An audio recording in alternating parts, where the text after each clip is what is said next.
So we're here today with Ashling. So hello. Hello. It's so good to see you. Thanks so much. Thanks for coming in today. Thanks for having me in your lovely pit. I know, we're just saying it's a lovely venue, but it's such a sunny day outside and the lights, and you walk in here and it's dark but the lights beam. Indeed. So tell us what it is that you do for a job. What do I do? Well, what I like to do for a job is, so I'm trained as a dancer. So yeah, I'm a dance artist, and I also, a lot of my work is working as a physical theatre percussionist. So yeah, like street theatre, percussion, and a lot of my own practice as a dance artist involves working with sound and yeah, movement and sound, live music, that kind of thing. Brilliant. So it sounds like you can turn your hand to almost anything. You've got a lot going on. I don't know. I like to have a go, but yeah. I think maybe being in the creative industry, self-employed, you kind of do have to have that element of turning your hand to pretty much anything. No, definitely. There is definitely an aspect of having a go, and I think I really enjoy just having a go at different things and yeah, finding out that you don't have to just be I just have to stay in the dance lane. I can meander, switch lanes, move, yeah, definitely. So how did it all start for you? How did you get into it? Is it something that you started out with just an interest in and expanded on, or is it something that you've always known exactly what it is that you wanted? Well, if we go way back to the 90s, obviously I was doing good toes, naughty toes and ballet, I think like many people have. So yeah, I started dancing, like doing ballet classes way back. And then it's something I just continued. I continued to train in that. And then I think I always really loved dancing. And it wasn't until I actually got to Newcastle that I saw there was an audition for this physical theatre drumming company, and I was like, that looks really cool. But I hadn't had a background in music, but it looked really fun, and it was a lot of kind of choreographic stuff and a lot of face. What's the word? A lot of interaction, like audience interaction. So I was like, oh, that looks really fun. So yeah, it wasn't until I kind of auditioned and then realized, I really do enjoy making sound as well as moving to it. So it's kind of, I've always really loved being creative and moving, and I guess this is just a kind of different way of moving I'm doing now. So yeah. Brilliant. It sounds so exciting. So where are you from originally? So I'm from Bristol, from the south. Oh, brilliant. Like, I've got quite a random general non-accent, but... I was trying to list it, I was trying to work it out. Yeah. But yeah, it's okay, so Bristol. So when did you move to the northeast? A few years ago. I've been up here for about 4 or so years now. So I came up here to do a 1-year degree in like dance, contemporary dance, I should know this. It was like a kind of self-directed, work out your own project, what do you want to do? So I just used that year to kind of see if I liked living in Newcastle, see what the dance scene was like here. And then it was after that I got to work with a drumming company, and then I've still been able to do my own projects alongside that. So it's been grand. Fantastic. So you've got a really nice balance, it sounds like then. Yeah, it is nice. It's nice to be able to do work that I really love and also have that time to just kind of really sit with my own creative ideas and play with them and test them out in ways that are not, really pressurized. Yes. Absolutely. So, I mean, we do have to mention it, unfortunately, COVID, it's affected everybody in so many different ways. How has it affected you and in your career? Yeah, a lot. So we, normally I would be doing a lot of gigs, on the road, traveling, that kind of thing. But obviously that's all, gone down the toilet, all this performance stuff. So it has been really hard, I can't lie, that we haven't been able to have that, those performances, and I think a lot of I think a lot of artists have obviously really missed performing, but also just the spontaneity that comes alongside performing, getting to like travel, getting to meet different people, and just being able to, like, there's something just so lovely about getting to perform for people, and that audience feedback and that reaction that, you know, making people smile and that kind of thing. Definitely, and that's why you do it, I suppose, is to kind of, well, it's part of why you do it. Live performances and getting that sort of feedback from the audience, and you just, both of you just buzz off it, don't you? And it really pushes you. And I think the self-employed life, and certainly you sound like you've got so much going on. It is topsy-turvy, it's busy, it's demanding physically, mentally, because you're always looking for your next project or next piece of work. So I suppose it can be really tough in those live performances, those moments of clarity. You think, this is why I do what I do and I work so hard for it. So that's definitely a big miss for everybody, isn't it? Yeah, no, totally. And I think as well, like, you know, people are just excited to go and see a gig. Like, I'm so looking forward to when I can see my mates play and just be, you know, in that really nice atmosphere of liveness and things happening. And definitely. You know, I agree. I'm getting excited thinking about it. Totally. Oh, so what is next on the agenda for you as, you know, the world is starting to transition a little bit more back to some sort of normality? Where do you see the next sort of year taking you? Ooh, well, a project I've been working on at the moment is, so I mentioned before, I'm really interested in how movement and sound can intertwangle. That's the word I've made up, but I like we'll go with it. We will go with it. So yeah, in the past, I've kind of been really interested in how I can experiment with sound as a movement artist. So, for example, I've been able to create a solo where I was reacting to the sound of the music. So I was trying to physicalize and embody the different like layers of instrumentation, for example. Or I have also been able to get dancers and musicians together to improvise in a live setting, which is really good fun.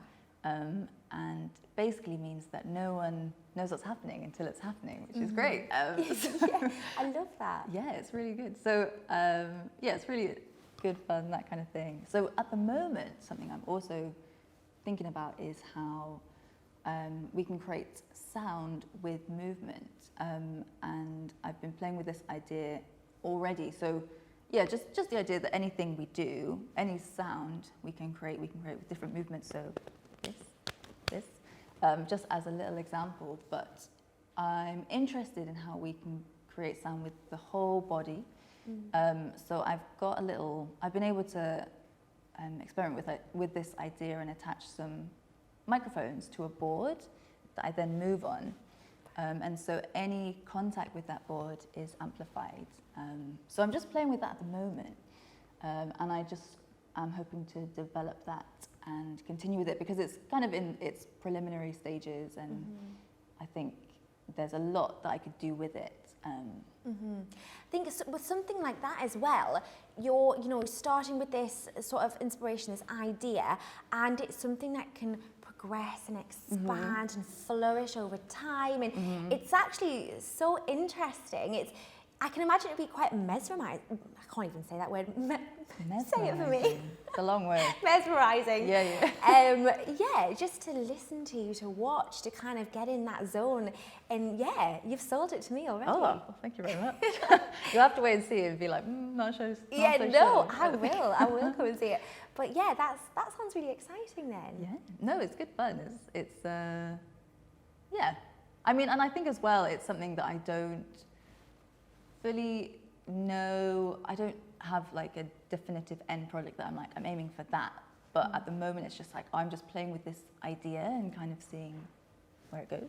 Yeah, which is amazing. Do you feel pressure? Do you feel a lot of pressure, like as a self-employed artist in the creative industry, like to all constantly come up with new ideas, fresh content? That's a really good question. I was actually thinking about that, and I was thinking how, I think it can be tempting to feel like if you're not producing a thing and you've not got a new idea and you're not sharing it all the time, then am I doing it right? But I think it's really important not to rush those ideas and just have constant output. I think it's really also good to kind of sit with those ideas and just play with them and see what happens. I think sometimes it's good to, I guess conversely, you can also be like, oh, these are all my ideas, I don't want to share them because I don't know, maybe they're not ready, or it's not what I want it to look like. But I think it's on the flip side, it's good to still, you know, share works in progress if you like. But I think I get what you're saying, that there can be that pressure to continually produce something. Yeah, and it's almost like, I mean, I don't know if this kind of relates to you at all, but sometimes I feel pressure to kind of say, well, look, I am still working, I am still doing this, I haven't got a real job, in the sense that, and by the way, I hate that term. However, I sometimes feel like I need to prove myself and say, actually, well, I've got this idea, I've got that idea, I'm doing this, I'm working on that. And it's not that simple. No, you know, you've got to go through that creative process and make sure it's ready. Yeah, no, totally. And I think it's also really fun to just explore, you know, the work around you and what people in your sector and in what you're interested in are doing already. And that's really interesting. And but yeah, I totally understand. It's not, you know, black and white, and it's sometimes really hard to kind of, I guess, not quantify, but verbalize an idea that you've got that's not even like a fully formed idea, and you're like, well, there's this thing. And sometimes, like I found with what I'm working on, it's really challenging to explain it with words, but when people see it, they're like, oh, right, yeah, okay, that's the thing. Yeah, but, it's very visual. And but definitely. yeah, I totally get what you're saying. And how important, so would you say, like, so you've got this piece of work, or you've been working towards a certain project, so that's one thing, to feel like, okay, I'm ready for people to see this, I think it's a really good idea. But then how do you go about getting people excited about it as well? Is it down to networking, who you know, knowing the right people, or is it something else? I guess it depends. Depends on what it is you're doing and where you're aiming it. So for you, when you've done projects and things like that in the past, your own work, how have you found the right platform to then say, okay, guys, this is what I've produced? I think there's that aspect of just speaking to people and having those conversations, being like, I've got this thing, I'd like to share it. So a lot of it just comes with endless applications. Like, I think that's how I spend half my time. It's just applying for things and seeing how that goes, and just applying for those things. And definitely networking is a part of that. And when you say applying for things, just for people who are watching that might not necessarily know what that means. Why would they?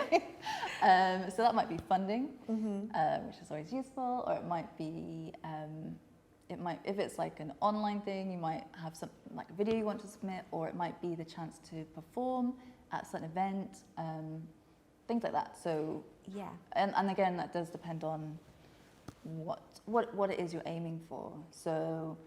But in terms of, for example, when I was gathering dancers and musicians for improvised pieces, it wasn't so much something that I wanted people, I didn't want it to be a performance, I just wanted it to be something that happened in a public space that people could just come across as and when, if they were there, and if they wanted to stay, they could stay. If they hated it and they wanted to throw something at us, they could do that and leave. Like, it's not something that's I wanted to force people to watch. So in terms of that would just be getting in touch with a certain venue and being like, I've got this thing.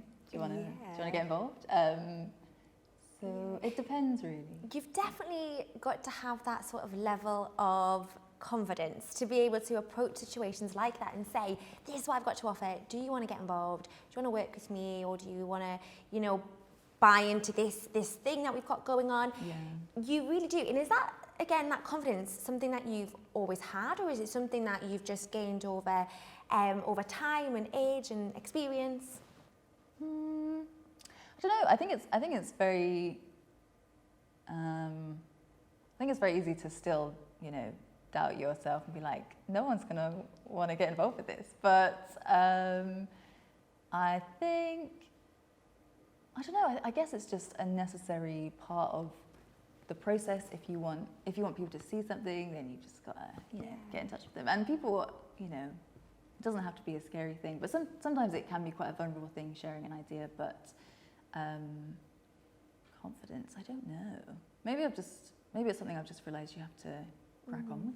Yeah, you definitely come across to me that you've got this sort of like inner confidence and just self like respect and you know that sort of thing. You come across really really well and really like calming, because you were saying about how Brendan had this really calming sort of bubble around him, but you also have that, I think, and it's something that I find so interesting with creatives. I mean, everyone's obviously always completely different, but yeah, I think it's definitely a level of, you know, what you want to achieve and you're going to get there. Oh, thank you very much. Yeah, well, we shall see. But yeah, that's the deal. Definitely. Well, I do actually have just one more question to ask you. Sure. And it's something that I like to ask everybody that we interview because the answers are so different. Okay. So it's always good to know. So, if you could go back in time to your younger self and you could give yourself one piece of advice, something that maybe you wish that somebody had given you when you were younger, what would it be? Ooh, what a question. It's a big one. I don't know. Well, this is something that's not really deep. No, it doesn't have to be deep. Does it have to be? Okay, fine. I would say take up rollerblading because it looks so fun and I wish I could rollerblade right now. Well, it's not too late. I know. I'm actually thinking of getting some. I don't know. Yeah, I mean, I'm sure other people gave some answers that were really profound. But like, nothing is, you know, such a mix. That's honestly, I find it so interesting. It's such a mix of different answers. But I think that might be my favourite. Actually, really? Take up rollerblading. I mean, tune in next time to see if I can, you know, rollerblade. Yeah, we'll have to check back in a couple of months. We won't be able to. But, yeah.